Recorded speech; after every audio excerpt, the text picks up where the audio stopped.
नमस्कार मित्रों, स्वागत है एक और नए वीडियो में। और साथियों, आप जुड़ जाइए इस चैनल से, सब्सक्राइब कर लीजिए ताकि आपको मैंने गेहूं के बारे में पूरे वीडियो, आपको गेहूं की पूरी A to Z जानकारी दी है। किसान साथियों को काफ़ी पसंद भी आई है। अब मैं आपको सोयाबीन के बारे में भी, अभी से हम तैयारी करेंगे, अभी से हम वैरायटियों का चयन करेंगे, अभी से हम भूमि की तैयारी करेंगे, तभी जाकर हम सोयाबीन का भी अच्छा उत्पादन ले पाएंगे।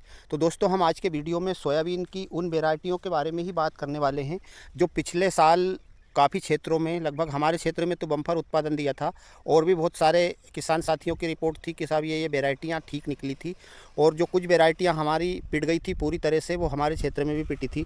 जैसे हम बात कर लेते हैं RBSM 1135 की, जो कि 4-5 साल से बिल्कुल टॉप पर रहती थी। वो ऐसी वैरायटी का एकदम अचानक से पिट जाना, तो दोस्तों सोयाबीन में हम कुछ भी नहीं कह सकते हैं कि कौन से साल कौन सा रोग आया, क्योंकि हमने सोयाबीन में कोई कमी नहीं रखी थी। जो चीज़ें, जो हमने उन्नत वैरायटियाँ, जो थोड़ी सी नई वैरायटियाँ, यानी कि कम समय वाली जो वैरायटियाँ लगाई थी, वैसी की वैसी मेहनत हमने RBSM 1135 और RBS का जो 2024 था उसमें भी करी थी। दोस्तों, दोनों वैरायटी पूरी तरह से फ्लॉप हुई थी। इसलिए अब उन वैरायटियों को लगाने से तो थोड़ा सा हमारे किसान साथी बचें। हाँ, जिन क्षेत्रों में उस वैरायटी में अगर यदि रोग नहीं आया है और ठीक ठाक उत्पादन दिया है तो वो किसान साथी लगा सकते हैं, क्योंकि चल जाएगी वहाँ पे अभी। साथियों, अब बात करें कि कौन सी वैरायटियों ने हमारे यहाँ अच्छा बम्पर उत्पादन दिया था, तो जो हमारी टॉप पर सबसे अच्छी वैरायटी रही थी, तो वो हम कम दिन की वैरायटी में बात कर रहे हैं। जो यानी कि 90 से 92 से 95 दिन में जो वैरायटी हमारे यहाँ आती है, वो सबसे बढ़िया निकली थी JS का 2303। साथियों, पूरा टनाटन 95 दिन में हार्वेस्ट हो गया था। यानी कि जो हमारे हाथ से किसान साथी काटने वाले हैं सोयाबीन, उनके यहाँ वो 92 दिन में आप आराम से उसको हार्वेस्ट कर सकते हैं। और बहुत कम समय की वैरायटी होने के कारण मतलब अच्छा जल्दी भी आ जाती है हमारी, और उत्पादन भी उसका शानदार रहता है। दाना भी किसान मित्रों काफ़ी शानदार है। मैंने उस वैरायटी के कई वीडियो डाले हैं मेरी चैनल पे, तो आप पुराने वीडियो भी देख सकते हैं। और साथियों, जो एक और वैरायटी है जो हमारे किसान साथी थोड़ा सा लॉन्ग ड्यूरेशन में लगाना सोयाबीन पसंद करते हैं, वो JS का 2172 लगा सकते हैं। दोस्तों, काफ़ी शानदार उत्पादन रहा उसका JS 2172 का भी। अब इन वैरायटियों को, और भी जो कम समय में पकने वाली वैरायटियां हैं, जैसे 1208 है, ब्लैक बोल्ड है, और भी जो कम समय की वैरायटियां, काफ़ी शानदार वैरायटियां हैं, तो आप उन वैरायटियों का चयन कर सकते हैं। थोड़ा सा मैं इनके बारे में बता दूं कि आपको इनको किस प्रकार से लगाना है इन वैरायटियों को। तो साथियों, जो JS का 2303 सोयाबीन है, आप उसको 12 से 14 इंच पे लगाएं। 12 इंच से कम तो हमें कोई से भी सोयाबीन की वैरायटी को नहीं लगाना चाहिए, क्योंकि उससे सोयाबीन थोड़ा सा घना हो जाता है, तो उत्पादन में दोस्तों फ़र्क पड़ता है। वो सब चीज़ें आपको मेरी चैनल पर मिलेगी। पुराने वीडियो आप जब देखेंगे तो आपको पता चलेगा कि मैं कितने इंच पे लगाता हूँ। लेकिन जो ज़्यादातर हमारे किसान साथी हैं, वो इतनी दूर लगाना पसंद करते नहीं हैं सोयाबीन को। क्या पता क्यों, घने जो चीज़ें रहती हैं सोयाबीन या गेहूँ, उनको ही ज़्यादा महत्व देते हैं। लेकिन साथियों, जब घने लगाते हैं तो उत्पादन उतना आपको मिलता नहीं है।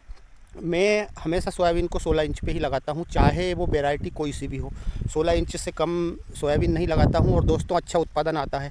ये तो आप सब लोगों ने देखा ही है बिल्कुल, कि सोयाबीन की फसल भी देखी है मेरी खेत में, और सोयाबीन का उत्पादन भी देखा है, इसलिए मैं 16 इंच पे लगाता हूँ। हाँ, यदि आप 16 इंच पे नहीं लगाते हैं तो आप 12 से 14 इंच चूज़ कर सकते हैं। 14 इंच परफेक्ट रहता है, लेकिन आप 12 इंच से कम कृपा करके दोस्तों सोयाबीन को ना लगाएं। इसलिए आपको ये जानकारी दी है मैंने। और दोस्तों, जो हमारा JS का ही 2172 सोयाबीन है, काफ़ी साथियों फैलने वाली वैरायटी है, काफ़ी जो है बढ़ने वाली वैरायटी है, और बहुत शानदार उसका उत्पादन है। इसलिए आप उस वैरायटी को 16 इंच पे लगा सकते हैं, क्योंकि उसमें आप दौरे कुल पे चला सकते हैं। खरपतवार नाशक दवा का आपको ज़्यादा खर्चा नहीं होगा उसमें। यदि आपने एक बार दौरा चला दिया तो आपको ये मान सकते हैं कि आपको बहुत हल्की फुल्की दवाई डालना पड़ेगी, या फिर आप खुद भी या मेहनती मजदूर से आप उस घास को, जो बाकी का खरपतवार होता है, उसको निकलवा सकते हैं। इसलिए मैं हमेशा ट्रैक्टर से दौरे चलाता हूँ। वो चीज़ें भी चैनल पर डली हुई है, और अच्छा खासा उत्पादन लेता हूँ। साथियों, मैं अगले वीडियो में आपको ये बताऊंगा कि आप भूमि की तैयारी अभी से कैसे कर सकते हैं। वो वीडियो मेरा बहुत जल्द आएगा, और उसमें मैं आपको सोयाबीन का पूरा बेसल डोज बताऊंगा, और हमें सीड रेट कितना लेना चाहिए, कौन सी वैरायटी का, वो चीज़ें बताऊंगा।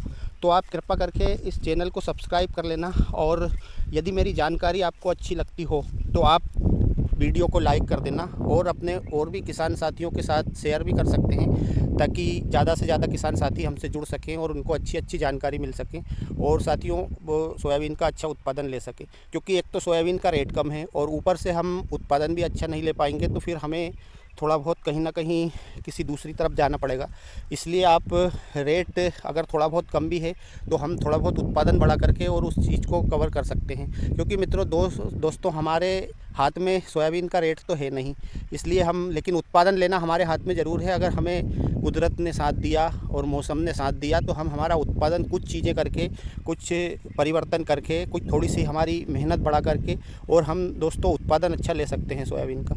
तो साथियों आज के वीडियो में इतना ही, मिलते हैं एक और नए वीडियो में बहुत जल्द। आपको मैं सब चीज़ें बताऊंगा उस वीडियो में सोयाबीन के बारे में, आपका पूरा बेसल डोज बताऊंगा, आपका पूरा सीड रेट बताऊंगा और आपको शुरू से लेकर बोने से लेकर आखिरी तक आपको क्या क्या चीज़ें करनी है सोयाबीन में ताकि आप बम्पर उत्पादन ले सकें, वो सब चीज़ें बताऊंगा। तो साथियों मिलते हैं बहुत जल्द। आज के वीडियो में इतना ही, तब तक के लिए जय जवान जय किसान, धन्यवाद।